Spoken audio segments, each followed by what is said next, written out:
शबरी को लेकर सबसे बड़ा प्रश्न यही है कि क्या वे किसी देवी की अवतार थी या केवल एक साधारण वनवासी स्त्री। और उससे भी अधिक गूढ़ प्रश्न यह कि क्या वे सचमुच श्री राम की प्रतीक्षा कर रही थी या यह कथा कालांतर में भक्ति को महिमा मंडित करने के लिए गढ़ ली गई। यदि हम केवल सतही दृष्टि से देखें तो शबरी एक वृद्धा थी जो वन में रहती थी, बेर खाती थी और एक दिन राम आए। परंतु यदि हम शास्त्र, लोक कथा और आध्यात्मिक संकेतों को जोड़कर देखें तो शबरी का अस्तित्व साधारण नहीं रह जाता। कुछ ग्रंथों में यह स्पष्ट संकेत मिलता है कि शबरी कोई पूर्ण देवी अवतार नहीं थी, बल्कि वे एक भाव अवतार थी, अर्थात वह आत्मा जिसे ईश्वर तक पहुंचने के लिए किसी दिव्य शक्ति की नहीं बल्कि पूर्ण समर्पण की आवश्यकता थी। शबरी के जीवन में न कोई चमत्कार था, न कोई युद्ध, न कोई सिद्धि प्रदर्शन, और यही बात उन्हें और अधिक रहस्यमयी बनाती है, क्योंकि भारतीय आध्यात्मिक परंपरा में जहाँ जहाँ ईश्वर स्वयं किसी के पास जाते हैं वहाँ वह आत्मा साधारण नहीं होती। वाल्मीकि रामायण में शबरी का उल्लेख अत्यंत संक्षेप में है, परंतु उस संक्षेप में ही एक बहुत बड़ा संकेत छिपा है कि राम स्वयं उनके आश्रम जाते हैं, उन्हें बुलाया नहीं जाता। यह अपने आप में यह दर्शाता है कि शबरी की प्रतीक्षा केवल मन की कल्पना नहीं थी, बल्कि किसी गहरे आध्यात्मिक नियम के अंतर्गत घटित होने वाली घटना थी। अब प्रश्न उठता है कि शबरी को कैसे पता था कि राम आएंगे। इसका उत्तर किसी एक पंक्ति में नहीं मिलता, परंतु लोकमान्यताओं के अनुसार शबरी को उनके गुरु ऋषि मतंग ने यह वरदान दिया था कि वे देह त्यागने से पूर्व स्वयं राम के दर्शन करेंगी। लेकिन यह वरदान भी तभी सार्थक होता है जब शबरी का संकल्प अडिग हो। वर्षों तक प्रतीक्षा करना, अकेले रहना, वृद्धावस्था तक जीवित रहना और फिर भी आशा न छोड़ना, यह किसी मिथ्या कथा का व्यवहार नहीं लगता, क्योंकि मिथ्या कथाएं भावनात्मक होती हैं, परंतु शबरी का जीवन अनुशासित, कठोर और तप से भरा हुआ था। वे हर दिन आश्रम की सफाई करती थी, यह जानते हुए भी कि शायद कोई न आए, फिर भी मार्ग को कांटों से मुक्त रखती थी। यह व्यवहार केवल प्रतीकात्मक नहीं बल्कि मानसिक तैयारी का प्रमाण है। यदि वे केवल कथा की पात्र होती तो उनके जीवन में यह निरंतरता आवश्यक नहीं थी। अब यदि अवतार की बात करें तो कुछ संत परंपराएं यह मानती हैं कि शबरी वास्तव में भक्ति तत्व की अवतार थी। जैसे हनुमान शक्ति और सेवा के प्रतीक हैं, वैसे ही शबरी प्रतीक्षा और विश्वास का स्वरूप थी। वे यह दिखाने आई थी कि ईश्वर तक पहुंचने के लिए जाति, ज्ञान, वैभव या कर्मकांड आवश्यक नहीं, केवल वह धैर्य चाहिए जो समय से परे हो। कुछ विद्वान यह भी कहते हैं कि शबरी किसी देवी की अंशात्मा थी, जिन्हें पृथ्वी पर इसलिए भेजा गया ताकि समाज के उस वर्ग को स्थान मिले जिसे सदियों से उपेक्षित रखा गया था। यदि राम शबरी के आश्रम जाते हैं तो यह केवल एक स्त्री से भेंट नहीं बल्कि उस सामाजिक संरचना का खंडन है जो ईश्वर को कुछ वर्गों तक सीमित करना चाहती थी। अब यह प्रश्न कि क्या शबरी सच में राम की प्रतीक्षा कर रही थी या यह केवल बात की कल्पना है, इसका उत्तर व्यवहार में छिपा है। शबरी ने कभी यह नहीं कहा कि राम आएंगे ही, उन्होंने केवल यह कहा कि वे प्रतीक्षा करेंगी। प्रतीक्षा और आशा में अंतर है। आशा परिणाम मांगती है, प्रतीक्षा समर्पण। शबरी का जीवन इसी प्रतीक्षा का उदाहरण है। उन्होंने कभी अधीरता नहीं दिखाई, कभी प्रश्न नहीं किया, कभी यह नहीं कहा कि इतने वर्षों से कोई क्यों नहीं आया। यदि यह मिथ्या कथा होती तो उसमें निराशा, क्रोध या चमत्कारी हस्तक्षेप अवश्य होता, परंतु शबरी की कथा मौन, धैर्य और स्वीकार से भरी हुई है। यही कारण है कि जब राम उनके आश्रम पहुंचते हैं तो वह दृश्य किसी नाटकीय विजय जैसा नहीं बल्कि शांत पूर्णता जैसा लगता है। शबरी द्वारा बेर चखने की घटना भी इसी संदर्भ में समझी जानी चाहिए। यह केवल प्रेम नहीं बल्कि भरोसे की अंतिम परीक्षा थी। शबरी यह जानती थी कि यदि राम इन बेरों को स्वीकार कर लेते हैं, तो उनकी प्रतीक्षा सत्य सिद्ध हो जाएगी। और राम का स्वीकार यह प्रमाण बन गया कि शबरी की प्रतीक्षा मिथ्या नहीं थी। अब यदि हम ऐतिहासिक दृष्टि से देखें तो यह संभव है कि शबरी जैसी कोई वनवासी स्त्री रही हो, जिनकी कथा लोक कथा के रूप में विकसित हुई, परंतु केवल इतिहास से शबरी को समझना उनके अस्तित्व को सीमित करना होगा, क्योंकि शबरी इतिहास नहीं, अनुभव है। वे उस अनुभव का नाम है जहां मनुष्य वर्षों तक बिना शिकायत किए ईश्वर की प्रतीक्षा करता है, और यही प्रतीक्षा उन्हें अवतार से भी ऊपर उठा देती है। शबरी का अवतार होना इसलिए महत्वपूर्ण नहीं कि वे कौन थी, बल्कि इसलिए कि वे क्या बन गईं। वे उस धैर्य का प्रतीक बन गईं जो समय को भी पराजित कर देता है। अंततः यह कहना कि शबरी केवल मिथ्या कथा है, उस मानव संभावना को नकारना होगा जो विश्वास के बल पर असंभव को संभव बना देती है। शबरी सच में राम की प्रतीक्षा कर रही थी या नहीं, इसका उत्तर शायद इतिहास न दे पाए, परंतु यह निश्चित है कि प्रतीक्षा ने ही शबरी को अमर बना दिया। और जब तक कोई आत्मा बिना शर्त प्रतीक्षा करती रहेगी, तब तक शबरी की कथा जीवित रहेगी। शबरी की कथा को समझने के लिए हमें यह स्वीकार करना होगा कि भारतीय परंपरा में हर सत्य इतिहास के रूप में नहीं, बल्कि अनुभूति के रूप में प्रकट होता है, और शबरी इसी अनुभूति का नाम है। यदि हम केवल यह पूछते रह जाएं कि शबरी किसकी अवतार थी, तो हम उस गहरे प्रश्न को भूल जाते हैं कि अवतार होता क्या है। क्या अवतार केवल वही है जो दिव्य शक्तियों के साथ जन्म ले, या वह भी अवतार हो सकता है जो किसी दिव्य गुण को पूर्ण रूप से जी ले? शबरी इसी दूसरे अर्थ में अवतार थी। वे किसी देवी का प्रत्यक्ष रूप नहीं थी, बल्कि वे उस गुण की अवतार थी जिसे प्रतीक्षा कहा जाता है। ऐसी प्रतीक्षा जिसमें कोई शर्त नहीं, कोई समय सीमा नहीं और कोई अपेक्षा नहीं होती। शबरी का जीवन इसी प्रतीक्षा का प्रयोगशाला था। वे जानती थी कि यदि वे एक दिन भी अपने संकल्प से डगमगा गईं, तो यह प्रतीक्षा साधना नहीं, केवल कल्पना बनकर रह जाएगी। इसलिए उन्होंने अपने जीवन को अत्यंत साधारण बना लिया, ताकि कोई भी बाहरी आकर्षण उनके भीतर उठ रही प्रतीक्षा की लौ को बुझा न सके।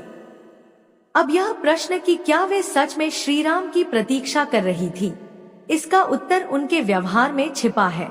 क्योंकि प्रतीक्षा शब्द का प्रयोग बहुत सरल लगता है, परंतु व्यवहार में प्रतीक्षा करना अत्यंत कठिन है। प्रतीक्षा का अर्थ है कि समय बीतता रहे, शरीर थकता जाए, संसार बदलता जाए, पर भीतर का विश्वास स्थिर रहे। शबरी ने यही किया। उन्होंने कभी यह नहीं कहा कि राम इस वर्ष आएंगे या अगले वर्ष आएंगे। उन्होंने केवल यह कहा कि यदि आएंगे तो यही मार्ग होगा, यही आश्रम होगा और यही शबरी होगी।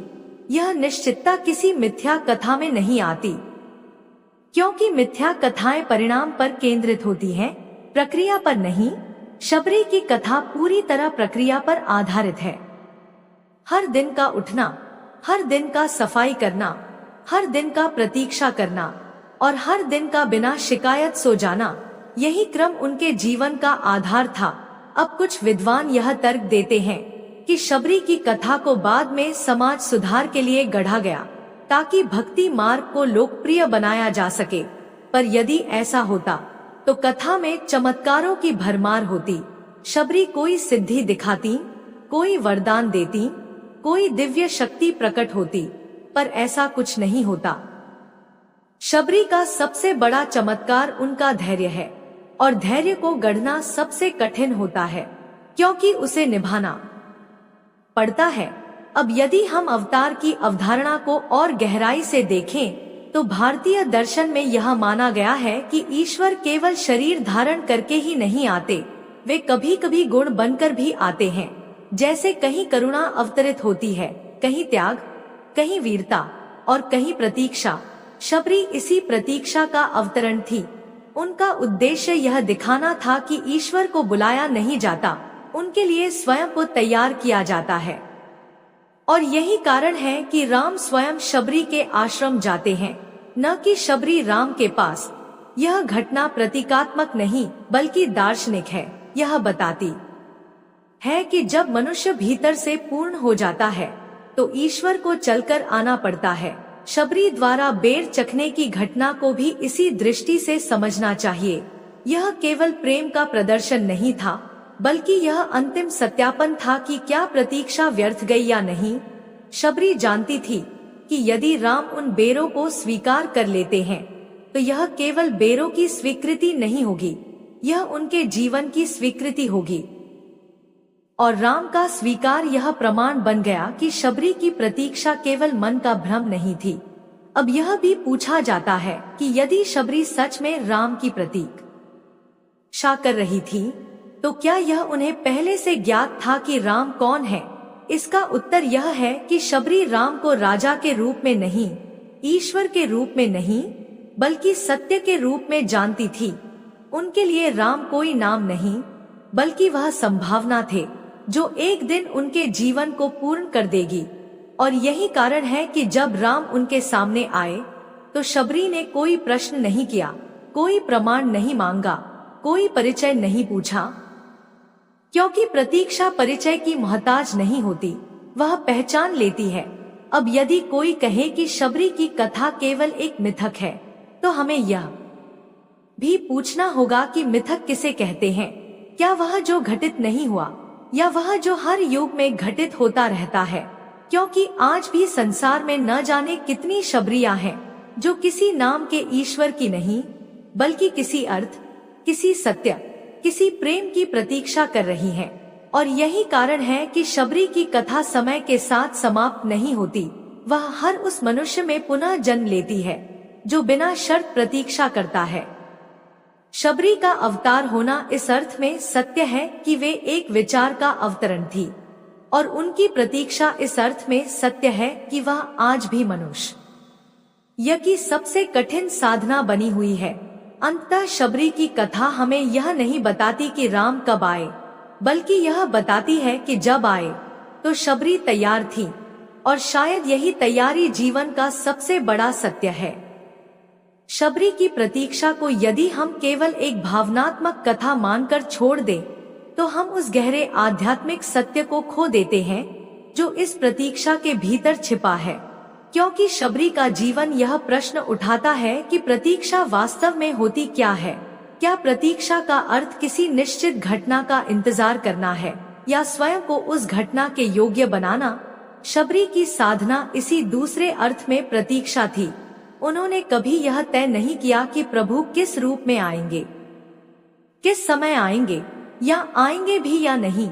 उन्होंने केवल यह तय किया कि यदि वह क्षण आया तो उनका मन, शरीर और भाव उस क्षण के लिए तैयार होगा, और यही तैयारी उन्हें अवतार तत्व के समीप ले जाती है।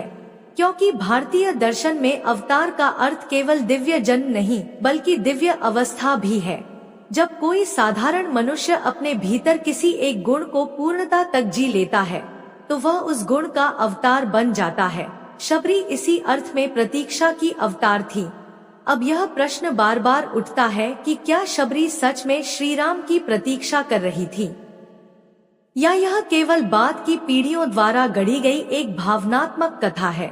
इस प्रश्न का उत्तर किसी एक प्रमाण में नहीं, बल्कि पूरे जीवन व्यवहार में मिलता है।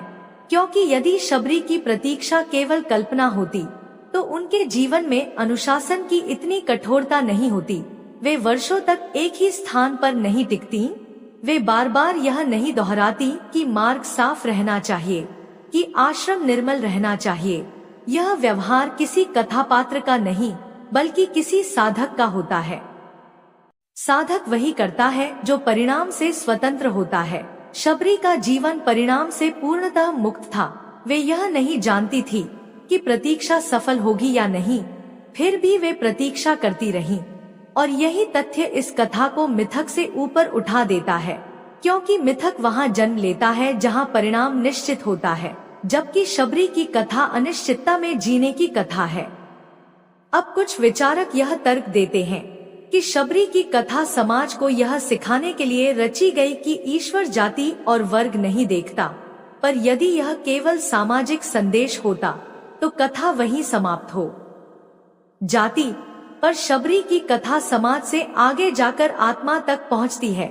यह केवल यह नहीं कहती कि ईश्वर सबके हैं, बल्कि यह कहती है कि ईश्वर तक पहुंचने के लिए मनुष्य को समय से मित्रता करनी पड़ती है, क्योंकि प्रतीक्षा समय का सबसे कठिन रूप है। शबरी ने समय से संघर्ष नहीं किया, उन्होंने समय को अपना गुरु बना लिया। हर बीतता वर्ष उनके लिए असफलता नहीं बल्कि अभ्यास था। हर ढलती सांझ उनके लिए निराशा नहीं बल्कि स्वीकार थी, और यही स्वीकार उन्हें उस अवस्था में ले गया जहां राम स्वयं उनके पास आए। यह घटना ऐतिहासिक हो या न हो, पर यह आध्यात्मिक रूप से पूर्णतः सत्य है, क्योंकि जब भी कोई मनुष्य अपने भीतर की प्रतीक्षा को पूर्ण कर लेता है, तब सत्य स्वयं उसके पास आता है। शबरी के जीवन में कोई अलौकिक दृश्य नहीं, कोई आकाशवाणी नहीं, कोई चमत्कार नहीं, फिर भी उनका जीवन चमत्कारों से भरा हुआ है, क्योंकि सबसे बड़ा चमत्कार यह है कि उन्होंने शिकायत नहीं की। उन्होंने यह नहीं पूछा कि इतना समय क्यों लगा। उन्होंने यह नहीं कहा कि अब देर हो चुकी है। उन्होंने केवल स्वीकार किया, और यही स्वीकार उन्हें उस क्षण तक ले गया जहां प्रतीक्षा और प्राप्ति एक हो गई। अब यह भी समझना आवश्यक है कि शबरी की प्रतीक्षा किसी व्यक्ति विशेष तक सीमित नहीं थी। राम उस प्रतीक्षा का उत्तर थे, उद्देश्य नहीं। उद्देश्य था पूर्णता, और राम उस पूर्णता का स्वरूप बनकर आए। इसलिए यह कहना कि शबरी केवल राम की प्रतीक्षा कर रही थी, आधा सत्य होगा। वे उस सत्य की प्रतीक्षा कर रही थी जो राम के रूप में प्रकट हुआ। यही कारण है कि जब राम उनके सामने आए तो शबरी ने कोई प्रश्न नहीं किया, कोई मांग नहीं रखी, क्योंकि प्रश्न और मांग वही होती है जहां प्रतीक्षा अधूरी होती है। शबरी की प्रतीक्षा पूर्ण थी, इसलिए वह मौन थी, और यही मौन इस कथा का सबसे गूढ़ रहस्य है। अब यदि कोई कहे कि यह सब केवल कल्पना है, तो हमें यह भी देखना होगा कि कल्पना और सत्य के बीच का अंतर क्या है। भारतीय परंपरा में वह कथा कल्पना नहीं मानी जाती जो मनुष्य के जीवन को रूपांतरित कर दे, और शबरी की कथा सदियों से मनुष्य को यह सिखा रही है कि प्रतीक्षा करना भी एक साधना है। यह साधना कठिन है, क्योंकि इसमें कुछ करने को नहीं होता, केवल बने रहना होता है, और बने रहना सबसे कठिन कर्म है। शबरी इसी कठिन कर्म की साधिका थी, और यही कारण है कि वे किसी ग्रंथ की सीमा में नहीं बंधती। वे लोक कथा में भी जीवित हैं, संत परंपरा में भी, और आज के मनुष्य के भीतर भी, जब वह बिना शर्त किसी सत्य की प्रतीक्षा करता है। इस दृष्टि से शबरी का अवतार होना ऐतिहासिक प्रश्न नहीं बल्कि दार्शनिक उत्तर है। वे अवतार थी क्योंकि उन्होंने प्रतीक्षा को जी लिया, और उनकी प्रतीक्षा सत्य थी क्योंकि वह आज भी जीवित है, और जब तक प्रतीक्षा जीवित है तब तक शबरी भी जीवित है। शबरी की प्रतीक्षा का सबसे गूढ़ पक्ष यह है कि वह प्रतीक्षा किसी निश्चित आश्वासन पर आधारित नहीं थी। उन्हें कहीं से यह लिखित प्रमाण नहीं मिला था कि प्रभु अवश्य आएंगे, न ही कोई तिथि, न कोई संकेत, न कोई स्वप्न। फिर भी उनका जीवन इस विश्वास पर टिका रहा कि यदि सत्य है तो वह स्वयं मार्ग खोज लेगा, और यही बिंदु शबरी को साधारण आस्था से उठाकर गहन आध्यात्मिक साधना के स्तर पर ले जाता है। क्योंकि अधिकांश लोग तब तक प्रतीक्षा करते हैं जब तक उन्हें आश्वासन मिलता है, पर शबरी बिना आश्वासन के प्रतीक्षा करती रही। यह वही स्थिति है जिसे उपनिषदों में अहेतुक भक्ति कहा गया है, अर्थात ऐसी भक्ति जिसका कोई कारण नहीं होता, न भय, न लोभ, न फल की अपेक्षा, केवल होना। शबरी का जीवन इसी होने की साधना था। वे अपने अस्तित्व को किसी पहचान से नहीं बांधती थी, न स्वयं को शूद्र कहती थी, न स्त्री, न वृद्धा। वे केवल साधक थीं, और साधक की सबसे बड़ी पहचान यही होती है कि वह समय से परे जीना सीख ले। शबरी वर्षों तक एक ही दिन में जीती रहीं। हर सुबह वही कार्य, वही मार्ग, वही सफाई, वही प्रतीक्षा, और यही एकरूपता उनके भीतर एक गहरी स्थिरता ले आई, जहां समय का प्रभाव समाप्त हो गया। और जब समय समाप्त होता है तभी आध्यात्मिक घटना घटित होती है। इसी संदर्भ में यह समझना आवश्यक है कि जब श्री राम शबरी के आश्रम पहुँचे तो वह केवल दो व्यक्तियों का मिलन नहीं था, बल्कि समय और समयातीतता का मिलन था।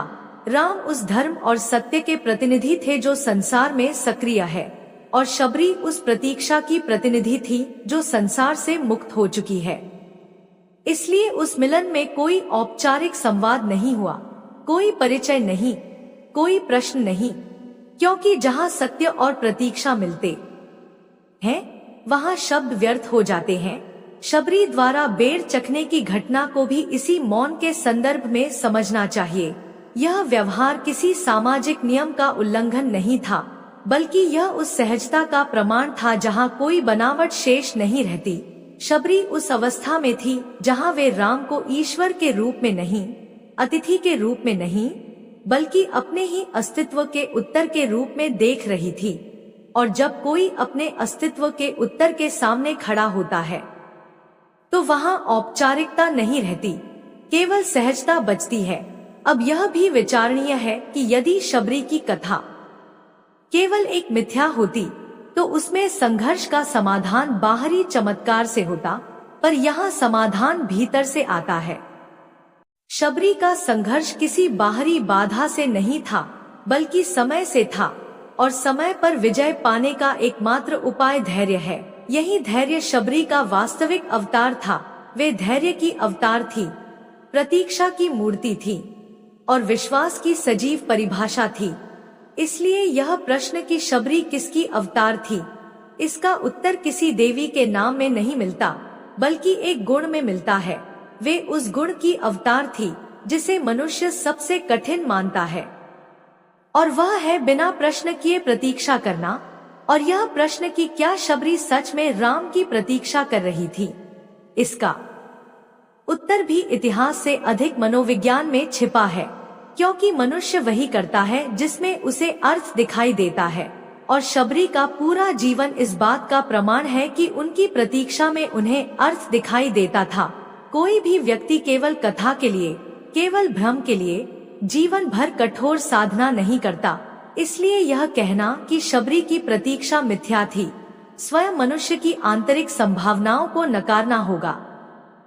अंततः शबरी की कथा हमें यह सिखाती है कि ईश्वर तक पहुंचने का मार्ग बाहर नहीं, भीतर है, और भीतर पहुंचने का एकमात्र साधन प्रतीक्षा है। ऐसी प्रतीक्षा जो समय से नहीं डरती, परिणाम की मांग नहीं करती, और अंत में स्वयं परिणाम बन जाती है। शबरी की कथा का अंतिम सत्य किसी एक निष्कर्ष में नहीं, बल्कि उस मौन में छिपा है जो उनके जीवन के अंत में प्रकट होता है। क्योंकि जब कोई जीवन बिना शिकायत, बिना अपेक्षा और बिना प्रश्न के जिया जाता है तो उसका अंत शब्दों का मोहताज नहीं रहता। शबरी की प्रतीक्षा का समापन उस क्षण होता है जब प्रतीक्षा और प्राप्ति के बीच का भेद मिट जाता है, और यही वह क्षण है जहां कथा समाप्त नहीं होती, बल्कि आरंभ होती है। यदि हम ईमानदारी से यह पूछें कि शबरी किसकी अवतार थी, तो उत्तर यह होगा कि वे किसी देवी, किसी शक्ति या किसी दिव्य लोक की प्रतिनिधि नहीं थी। वे मनुष्य की उस सर्वोच्च संभावना की अवतार थी जहां विश्वास समय से बड़ा हो जाता है। शबरी इस अर्थ में अवतार थी कि उन्होंने प्रतीक्षा को पूर्णता तक जी लिया। उन्होंने दिखा दिया कि अवतार केवल ऊपर से नीचे नहीं आता, कभी कभी नीचे से ऊपर भी उठता है। और जब कोई साधारण आत्मा अपने भीतर किसी एक गुण को पूर्णता तक साध लेती है तो वही आत्मा अवतार बन जाती है। शबरी का जीवन इस बात का प्रमाण है कि ईश्वर को पाने के लिए किसी विशेष जन्म, ज्ञान या अधिकार की आवश्यकता नहीं, केवल वह धैर्य चाहिए जो टूटता नहीं। और वही धैर्य उन्हें उस क्षण तक ले गया जहां श्री राम स्वयं उनके पास आए।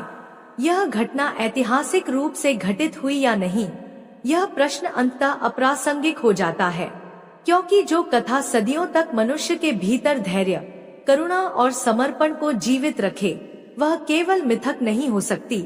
मिथक वह होता है जो सुनने में अच्छा लगे पर जीवन में कुछ न बदले, जबकि शबरी की कथा जीवन की गति को धीमा करना सिखाती है, प्रतीक्षा करना सिखाती है, और यही सबसे कठिन शिक्षा है।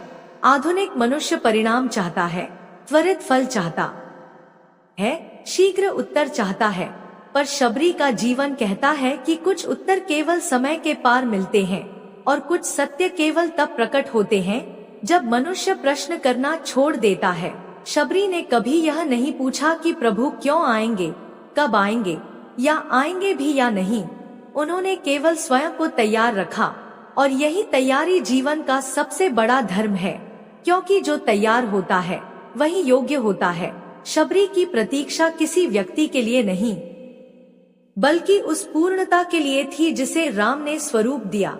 इसलिए जब राम उनके सामने आए तो शबरी को कुछ कहना शेष नहीं रहा, न कोई इच्छा, न कोई मांग, न कोई शिकायत, क्योंकि प्रतीक्षा ने उन्हें पहले ही पूर्ण कर दिया था। यही कारण है कि उनके जीवन का अंत शोक नहीं, उत्सव बन गया। देह का त्याग पराजय नहीं, विलय बन गया, और वनवासी वृद्धा अमर स्मृति बन गई। शबरी की कथा हमें यह भी सिखाती है कि ईश्वर को पाने के लिए चलना हमेशा आवश्यक नहीं, कभी कभी ठहरना अधिक कठिन और अधिक प्रभावशाली होता है। शबरी ठहरी रही। संसार चला गया, समय बहता रहा, युग बदलते रहे, पर उनका विश्वास स्थिर रहा, और यही स्थिरता उन्हें कालातीत बना गई। आज भी जब कोई मनुष्य बिना किसी आश्वासन के सत्य की प्रतीक्षा करता है, तब शबरी जीवित हो उठती है।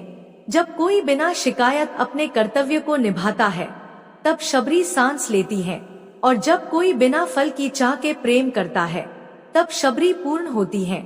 इसलिए यह कहना कि शबरी केवल एक कथा थी, स्वयं मनुष्य की आध्यात्मिक क्षमता को छोटा करना होगा, और यह कहना कि वे केवल राम की प्रतीक्षा कर रही थी, अधूरा सत्य होगा। वे उस क्षण की प्रतीक्षा कर रही थी जब जीवन स्वयं अर्थ बन जाए, और वही क्षण राम के रूप में प्रकट हुआ अंततः। शबरी का जीवन हमें यह नहीं सिखाता कि ईश्वर कैसे मिलता है, बल्कि यह सिखाता है कि मनुष्य स्वयं कैसे बने, क्योंकि जब मनुष्य भीतर से पूर्ण हो जाता है, तब ईश्वर को आना ही पड़ता है। और यही शबरी की कथा का अंतिम, शाश्वत और मौन सत्य है। प्रिय दर्शकों, कथा को यही विराम देते हैं। प्रिय दर्शकों, आशा करते हैं कि इस कहानी से आपके सारे सवालों के जवाब मिल गए होंगे। दोस्तों, कथा पसंद आई हो तो वीडियो को लाइक और कमेंट में जय श्री राम लिखकर अपना प्यार अवश्य दें, और ऐसी ही रहस्यमयी वीडियो के लिए हमारे चैनल भक्तिफ्लो 51 को सब्सक्राइब करके अपना प्यार अवश्य दें। धन्यवाद। जय श्री राम।